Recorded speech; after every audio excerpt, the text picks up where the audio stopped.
the 85-year-old maid's secret that shocked everyone. Everyone thought she was just the quiet, 85-year-old maid who had served the mansion for decades. But when the young millionaire revealed the truth about her pregnancy, the entire world stood still. Stay with me until the end, because this story will leave you speechless. Before we begin, don't forget to like this video, subscribe, and tell us where you're watching from. Now, let's begin. The morning sun streamed through the crystal windows of the Whitmore estate, lighting up the marble floors Esther, Maid Johnson, had polished for over 30 years. At 85, Esther was a symbol of quiet devotion. Her silver hair was always tied neatly in a bun. Her crisp uniform never had a wrinkle. She was the kind of woman people respected but never truly saw. Every morning at 5:30, she arrived like clockwork. The butlers, cooks, and gardeners all adored her. She'd raised generations of Whitmores, watched the family's empire grow, and yet never once asked for more than her modest wage. But on this particular morning in September, something was different. Esther's hands trembled as she arranged the orchids in the foyer. Her calm eyes seemed distant, haunted, as if she carried a secret too heavy for one heart. Marcus Whitmore III, the 25-year-old heir to the Whitmore fortune, was everything a headline could want. Handsome, brilliant, and already a millionaire many times over. He'd inherited not only his family's money, but their commanding charisma. The world saw him as a visionary businessman. But behind the confidence was a young man who felt utterly alone. When Marcus looked at Esther that morning, he noticed her unease. And though no one else would have guessed it, there was something more between them, something no one could have imagined. It had all begun during the lonely winter months. Marcus worked late nights in his study, surrounded by silence and stacks of contracts.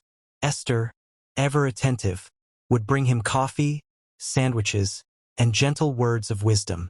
At first, their conversations were small, about the weather, the house, the past. But slowly, those small talks turned into something deeper. Marcus discovered that Esther wasn't just a maid. She was a woman of immense intelligence. She'd raised 4 children alone, studied at night, and understood people better than any psychologist he'd ever met. And Esther saw something in Marcus too. Not a billionaire, not her boss, but a young man burdened by the weight of expectations. It wasn't love at first sight. It was something slower, quieter, but far more powerful. One February night, Marcus found Esther crying in the library. Her youngest son had fallen gravely ill. The hospital bills were overwhelming. Without a word, Marcus paid for everything: doctors, treatment, recovery. He refused her gratitude, saying only, "It's what anyone should do." But that single act changed everything. For the first time in years, Esther felt truly seen. And Marcus, watching her strength and dignity through hardship, felt a warmth he couldn't explain. From that night on, something between them quietly shifted. In the gardens, Marcus often joined Esther as she tended to the roses his late mother had planted. They talked, laughed, and shared memories. The staff began to notice subtle changes. Marcus consulting her on personal matters, asking her opinion, treating her not as a servant, but as someone important. To Esther, it was terrifying and beautiful all at once. She hadn't felt this alive in decades. But love, as it always does, found its way through the cracks of reason. It happened on a quiet June evening. The rest of the staff had gone home early. The mansion was silent. A conversation in the kitchen turned into a walk through the gardens, and then to the library. By the time they reached Marcus's study, they were no longer master and maid, but 2 souls who had found something forbidden yet undeniable. That night, the walls of class, age, and expectation crumbled. It wasn't planned. It wasn't logical. It was human. 12 weeks later, autumn painted the mansion gold. Esther had been feeling ill, dizzy, nauseous, fatigued. She assumed it was her age, until she took a pregnancy test. 2 pink lines. At 85 years old, her hands trembled as she stared at the result. It was impossible, absurd, and yet real. She hid the test in her apron just as Marcus appeared at the door. "Esther, are you okay?" he asked. She forced a smile. Just tired, Mr. Marcus. But he knew something was wrong. Days later, Esther collapsed in the dining room.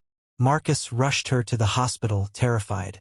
Hours passed before Dr. Williams, the attending physician, approached him.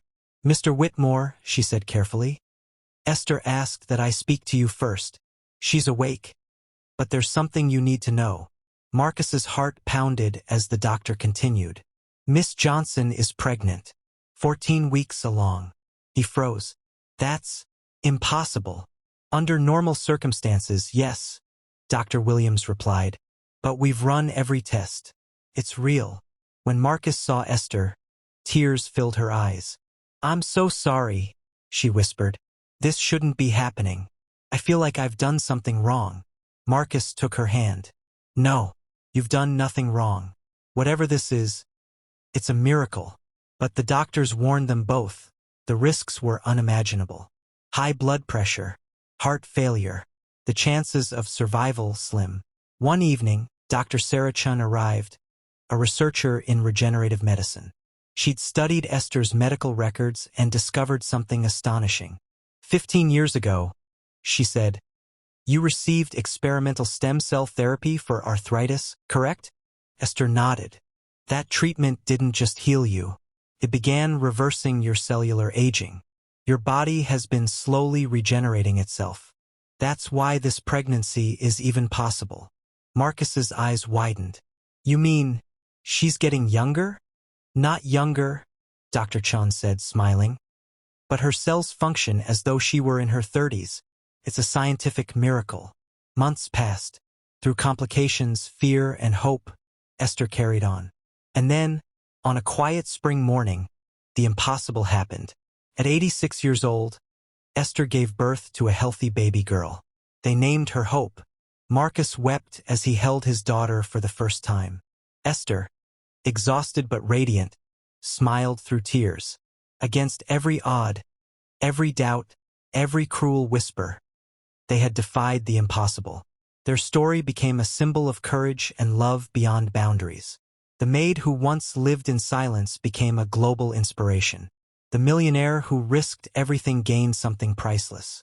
And the little girl named Hope, she became the proof that sometimes love, science, and faith collide to create miracles. Because in the end, it's not about age, class, or what the world thinks.